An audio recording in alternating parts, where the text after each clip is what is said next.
নিৰ্ধাৰণ কৰিছিল সেইটো কিন্তু পিছত 17 মাহ দিয়াৰ পিছত আমাৰ পৰা কাঢ়ি লৈ গ'ল। তৃষ্ণা জন্মিছে এইটো কাৰণে জন্মিছে যে বাৰে বাৰে একেটা কথাকে একেটা বিষয়কে আমি আন্দোলন কৰিব লাগে। আমি সমাজত শ্লোগান দিয়াৰ আমি পক্ষপাতি নহয়, আমি শ্লোগান দিব বিচৰা নাই। আমি আন্দোলন অন্তত তেওঁলোকে ৰাজনীতি নকৰি আমাক প্ৰাপ্যটো আদায় দিব লাগে। প্ৰয়োজন আপুনি ভাবিব পৰা নাই যিটো ৰাজহুৱা ক্ষেত্ৰত যিবিলাক স্কুল প্ৰাইভেট বিদ্যালয় এই বিদ্যালয়বিলাকত ল'ৰা ছোৱালী কেলে নাইকি চৰকাৰখনে যি পৰিৱেশত ছাত্ৰ ছাত্ৰীয়ে পঢ়িব লাগে তেনেকুৱা এটা পৰিৱেশত ছাত্ৰ ছাত্ৰীয়ে পঢ়াব নেকি? আৰু এখন বিদ্যালয় যি শংকৰদেৱ নিকেতনে হওক বা অন্য হওক বিশেষকৈ শংকৰদেৱত কৈছে শংকৰদেৱ নিকেতনক লাখ লাখ টকা দি সহায় কৰিছে আৰু তাৰ বিনিময়ত কি হৈছে আমাৰ ছাত্ৰ ছাত্ৰীয়ে সেই বিদ্যালয়লৈ আকৃষ্ট হৈ গুচি গৈছিল।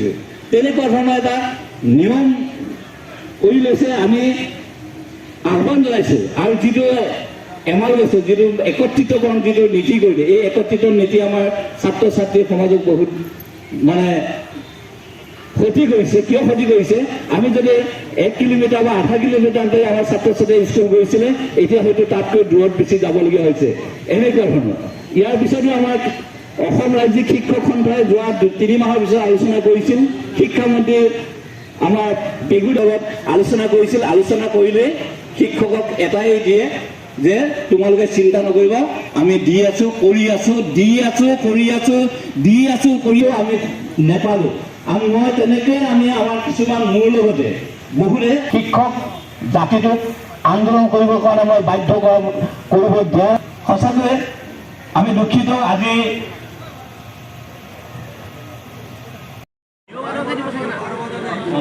আমাৰ সাংবাদিক বন্ধুসকল, আপোনালোকে জানে আজি আমি শিক্ষকসকল বঞ্চিত লাঞ্ছিত হৈ পৰিছোঁ।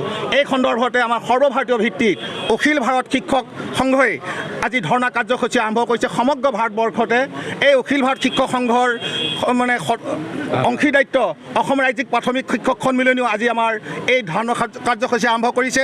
আমাৰ ধৰ্ণা কাৰ্যসূচী মূল আন্দোলনৰ আমাৰ যি কাৰ্যসূচী আছে সেই হৈছে প্ৰথমটোৱে হৈছে আমাৰ পুৰণি পেঞ্চন নীতি বাহাল ৰাখিব লাগে আৰু নতুন পেঞ্চন নীতি বন্ধ কৰিব লাগে। আমি এইবিলাক নামেই শুনা নাই কি নতুন পেঞ্চন নীতি। আজিকালি নতুন চৰকাৰে নতুন আঁচনি আনিছে, আনি আমাক মানে ব্যতিব্যস্ত কৰি তুলিছে। আমি যিহেতু পাঠদানত ব্যস্ত হৈ থকা শিক্ষক, আমি পাঠদানত থাকিব বিচাৰোঁ। গতিকে আমি অনুৰোধ জনাইছোঁ আপোনালোকৰ জৰিয়তে যাতে তেখেতলোকে চৰকাৰে অতি শীঘ্ৰে যাতে পুৰণা পেঞ্চন নীতি বাহাল ৰাখক আৰু নতুন পেঞ্চন নীতি বাতিল কৰক। লগতে আমাৰ যি চৰকাৰে আমাক 7ম দৰমহা আয়োগৰ মতে আমাৰ শিক্ষকসকলক যি গেট পে দিছিলে চেনাতৰ শিক্ষকসকলক, সেই গেট পে 8,700 টকা আমাক 17 মাহ উপভোগ কৰিবলৈ দিলে। তাৰপিছত আকৌ সেইটো তেওঁলোকে বন্ধ কৰি দিলে। যিটো দাবী আৰপিত লিপিবদ্ধ হৈ আছে সেই দাবীটোকো তেখেতলোকে নৎসাত কৰি আমাক এতিয়া আকৌ 8,700 টকা বা বঞ্চিত কৰিলে। কিন্তু একেই শিক্ষকে সেই শিক্ষকে যদি কোনোবা MV ME স্কুলত যদি গৈ এমালগেশ্যন কৰিছে তেওঁক 8,700 টকা গেট পে লাভ কৰিছে। গতিকে এনেধৰণৰ আমি লাঞ্ছিত বঞ্চিত হৈ আমি বৰ লাজ পাইছোঁ। সেয়েহে আমি আৰু ঠিকাভিত্তিক শিক্ষকসকলক আমি সকলোৱে একেলগে পাঠদান কৰোঁ আৰু পাঠদান কৰাৰ পিছত আমাৰ মাজত কিছুমান ঠিকাভিত্তিক থাকে, কি কণ্টেক্সুৱেল বুলি এটা নামাকৰণ আছে ইংৰাজীতে, অসমীয়াতে ঠিকাভিত্তিক। গতিকে এই ঠিকাভিত্তিক ব্যৱস্থাটো নাইকিয়া কৰি সকলোকে নিয়মীয়াকৰণ কৰক। আকৌ ষ্টেট পুল আকৌ আৰু কি আছে মনত নাই ঠিক, এই ষ্টেট পুল ব্যৱস্থা ৰাজ্যিক যিটো মানে কণ্টেক্সুৱেল শিক্ষা ব্যৱস্থা আছে সেইটোকো বন্ধ কৰি সকলো শিক্ষক শিক্ষয়িত্ৰীকে যাতে নিয়মীয়াকৰণ কৰি তেখেতলোকৰ ভৱিষ্যত যাতে নিশ্চিত কৰে।